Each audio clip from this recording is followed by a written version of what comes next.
Well, that debate was something else, and joining me now to break it all down is Steve Caplan, adjunct professor and digital media expert at USC Annenberg. And we should say, when we talk about you, you're an expert on youth voters, demographics, you run campaigns, you understand strategy, which makes last night really interesting for someone like you, doesn't it? Absolutely. You know, I've been in that room, and I've helped candidates prepare for a debate, and it's clear to me in watching that you know, the Harris team spent some real time with the strategy. They thought about what they wanted to do.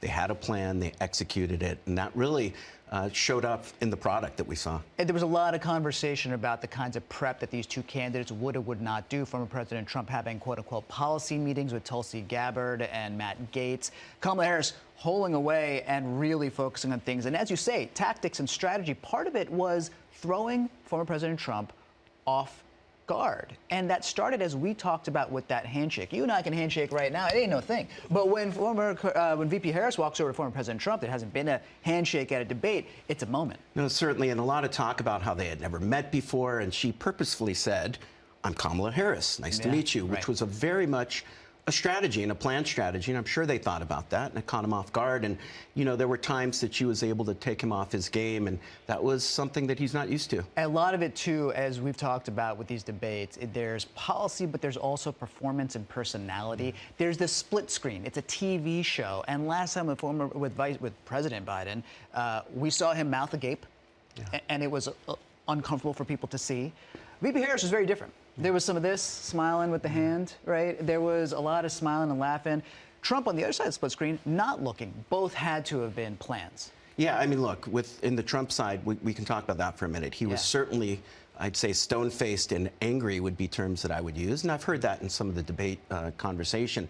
You know, these things live on just beyond the debate. And I think that's something we should think about as well.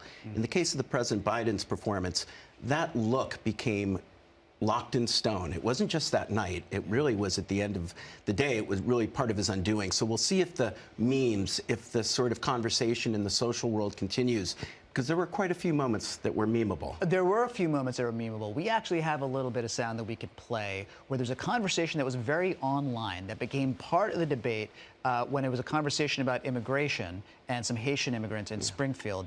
I believe Control Room can tell me if we have it, but let's take a listen to it if we do. We're about to pull it up just now. And I give tremendous credit to those 6 justices. There is no state in this country where it is legal to kill a baby after it's born. Madam Vice President, I want to get your response to President Trump. And we should just point out here as clarification, and you know this, you and your allies, 60 cases in front of many judges, many of them Republican. No judge looked at it and said they said we didn't have standing. Fraud. I just want to clarify here, you bring up Springfield, Ohio, and ABC News did reach out to the city manager there. He told us there have been no credible reports of specific claims of pets being harmed, injured, or abused by individuals within the immigrant community. Well, I've seen people on television. So right there at the end was a conversation what I was saying about these dogs are supposedly being harmed by immigrants. But overall, that was a fact check moment. And let's talk about that, because you can talk about, okay, it was mostly fact checks with former President Trump, not VP Harris. You could say, well, maybe he was or was not saying more things that needed fact check. But the spin around the fact checks is really the story. Sure. I mean, I think we saw coming into this debate that the Trump campaign wanted to sort of set the tone that the debate moderators would be against him, and coming out of the debate, that's what you're hearing a lot from the GOP, that fact check, as well as some of the interruptions and some of the other tactics that the moderators used, were an attempt to sort of pile on in the campaign. The challenge here is that you've got a candidate who plainly is telling untruths, and there's no way to fact check in real time. And I leave it to the journalism department at my school. I'm a media guy, but I think that's the job of a journalist, to keep the facts straight. Which is interesting, because in the previous debate, CNN, the moderators were Bill Denabash and Jake Tapper as facilitators. In this one, ABC said, well, they're facilitators, but there's going to be a little bit of fact-checking. So we saw a little bit of that this time. It's a slightly different role. Yeah, we did. And I think as a viewer, hopefully it was helpful to the viewers. But as a political matter, I think it definitely plays into some of the rhetoric used by the Trump campaign, that they're against us, that they're not giving us a fair shot. And as far as it goes, I think the Harris campaign is happy to have that fact checked. Yes. She seemed to be doing a pretty good job on her own of checking those facts. And that's a big part of a lot of people have made that point. As a participant in debate, you are the one to do some of the fact checking. I mean, Republicans have said there was all this connection between Trump and Project 2025. That was not fact checked by the moderators. Democrats say, well, we fact checked about eating dogs and abortions, post-birth abortions. Let's talk a little bit about the way people really watch this and what they might really get out of it.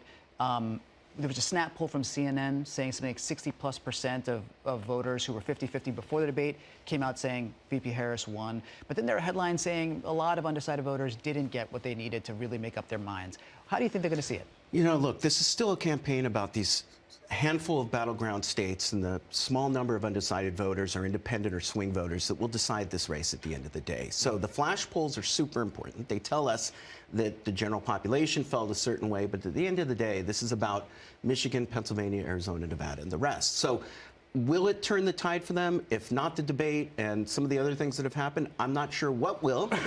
But we've got 60 more days, and who knows what can happen. 60 more days, who knows what can happen? Who knows if there'll be another debate, though VP Harris saying, I will gladly do another debate. Former President Trump today saying on Fox, I don't know if I need it. Who needs it more? Do you think it'll happen? You know, it's funny. I will say that when I heard immediately after the debate that the Harris campaign challenged him, not always a strategy. When you get a win, you sometimes take that win, you put it in your pocket, and you keep going. But clearly, they feel they have an advantage.